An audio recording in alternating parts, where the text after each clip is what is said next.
नमस्कार, मैं हूं अनन्या। स्वागत करती हूं मेरे इस YouTube चैनल में। तो चलिए देखते हैं मध्य प्रदेश की 25 फटाफट बड़ी खबरों को। इससे पहले आपने हमारे वीडियो को लाइक नहीं किया तो लाइक कर दीजिए और चैनल को सब्सक्राइब कर लीजिए। दिल्ली के सीएम और आम आदमी पार्टी के राष्ट्रीय संयोजक अरविंद केजरीवाल को 50 दिनों बाद सशर्त जमानत मिली है। कोर्ट ने उन्हें सशर्त जमानत दी है। चुनाव प्रचार के लिए जमानत मिलने के बाद मप्र के सीएम डॉ मोहन यादव ने केजरीवाल पर हमला बोला है। सीएम डॉ मोहन यादव ने कहा, देश का दुर्भाग्य देखिए कि एक मुख्यमंत्री अपनी जिद के आगे मतदाताओं का अपमान कर रहा है। उनकी पार्टी को जितने वोट मिले थे, सारे मतदाताओं का अपमान है। केजरीवाल जैसे व्यक्ति के बारे में ये कहा जाता था कि वे इन सब बातों को समझते हुए व्यवहार करेंगे, लेकिन पता नहीं, परमात्मा जिसकी परीक्षा लेता है, जिसका समय खराब आता है, तो वो ऐसा ही निर्णय करता है। कुर्सी पर रहकर साइन भी ना कर सके, ये बहुत बड़ा अपमान है। बॉलीवुड एक्ट्रेस करीना कपूर खान की किताब करीना कपूर खान प्रेगनेंसी बाइबल के मामले में मध्य प्रदेश हाई कोर्ट जबलपुर ने नोटिस जारी किया है।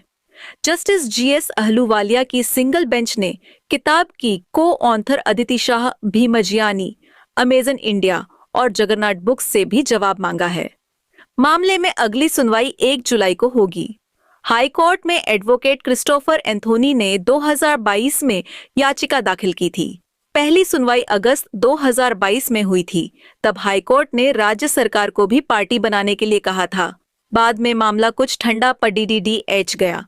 एंथोनी के कोर्ट में मेमोरेंडम लगाने के बाद 10 मई को सुनवाई हुई।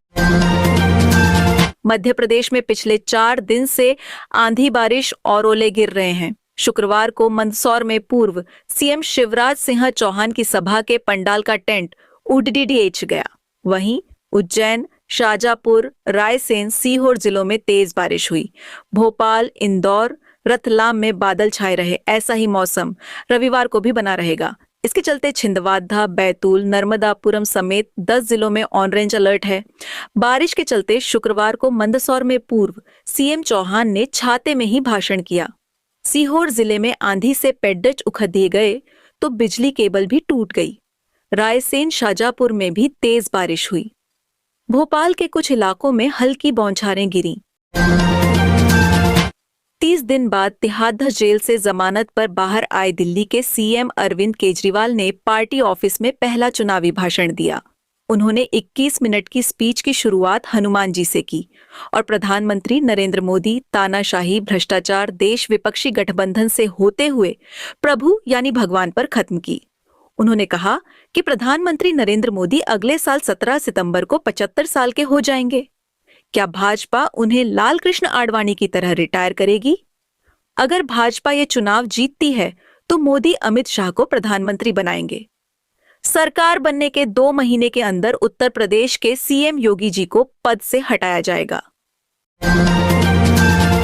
चुनाव प्रचार के अंतिम दिन शनिवार को पीसीसी चीफ जीतू पटवारी देवास के हाट पीपल्या विधानसभा के अंतर्गत आने वाले गांव बड़ा टिगरिया में पहुंचे।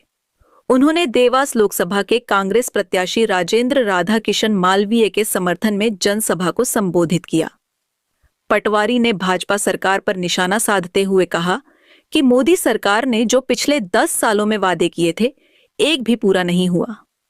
आज देश कहाँ है? हम सबसे बड़े बेरोजगार देश हैं। देश में 40% बच्चे बेरोजगार हैं। देश में बांग्लादेश और पाकिस्तान से ज्यादा महंगाई है।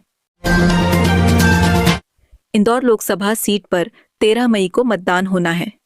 मतदान के दौरान मतदान केंद्र और इसकी 100 परिधि में फोटो एवं वीडियोग्राफी प्रतिबंधित रहेगी।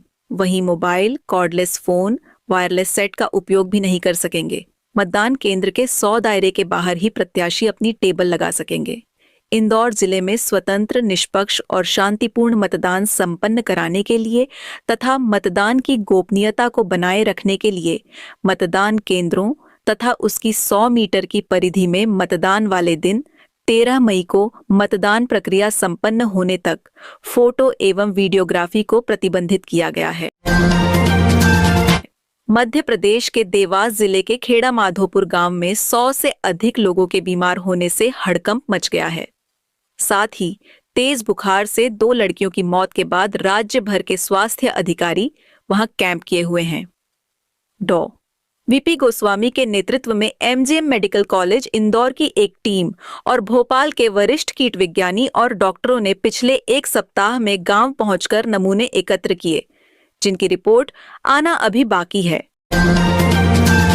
पाकिस्तान से लगी भारतीय सीमा पर निगरानी को बढ़ाने में मददगार हर्मिस 9 सोर्स स्टारलाइनर ड्रोन 18 मई को हैदराबाद में भारतीय सेना को मिलेगा। यह सेना का मिलने वाला पहला ड्रोन है। हालांकि सबसे पहला हर्मिस 900 जनवरी में भारतीय नौसेना को सौंपा गया था। दूसरा ड्रोन सेना ले जा रही है। भारतीय सेना अपने बठिंडा बेस पर दृष्टि 10 ड्रोन को तैनात करेगी, जहां से वह पाकिस्तान के साथ पूरी पश्चिमी सीमा पर नजर रख सकेगी। इसके बाद तीसरा ड्रोन नौसेना और चौथा सेना को दिया जाएगा। भारतीय सेना के पास पहले से ही हेरॉन मार्क 1 और मार्क 2 ड्रोन का इस्तेमाल हो रहा है, लेकिन मेक इन इंडिया के तहत सेना ने दृष्टि 10 या हर्मिस 900 ड्रोन के लिए ऑर्डर भी दिए हैं। इस हफ्ते सोने चांदी के दामों में तेजी देखने को मिली है। India Boolean and jewellers association की वेबसाइट के अनुसार सर्राफा बाजार में इस हफ्ते की शुरुआत 6 मई को सोना 71,621 रुपए पर था, जो अब 73,008 रुपए प्रति 10 ग्राम पर पहुंच गया है। यानी इस हफ्ते इसकी कीमत में 1,387 रुपए की बढ़ोतरी हुई है। वहीं चांदी की बात करें तो ये अपने ऑल टाइम हाई पर पहुंच गई है। वेबसाइट के अनुसार इस हफ्ते की शुरुआत में ये 80,965 रुपए पर थी, जो अब अपने ऑल टाइम हाई 84,215 रुपए प्रति किलोग्राम पर पहुंच गई है। वहीं इस हफ्ते इसकी कीमत 3,250 रुपए बढ़ी है। अमित शाह ने चेतावनी दी थी कि जिन मंत्रियों की विधानसभा में 2019 की तुलना में इस बार कम वोटिंग होगी, तो उनको अपने मंत्री पद से हाथ धोना पड़ी डीडेगा।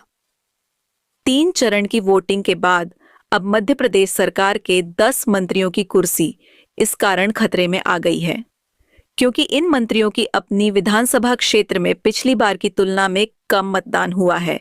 ऐसे में इन मंत्रियों की कुर्सी अब खतरे में है। अमित शाह इस बात से बेहद नाराज बताए जा रहे हैं कि टारगेट देने के बाद भी कई मंत्रियों के विधानसभा क्षेत्र में कम वोटिंग हुई है। बीजेपी के रणनीतिकार मानते हैं कि इस वजह से पार्टी को चुनाव में नुकसान उठाना पड़ी चढ़ सकता है। अब देखना होगा कि 4 जून को क्या परिणाम निकलकर सामने आता है। परिणाम के हिसाब से ही मंत्रियों की कार्यक्षमता का आकलन बीजेपी आला कमान करेगा।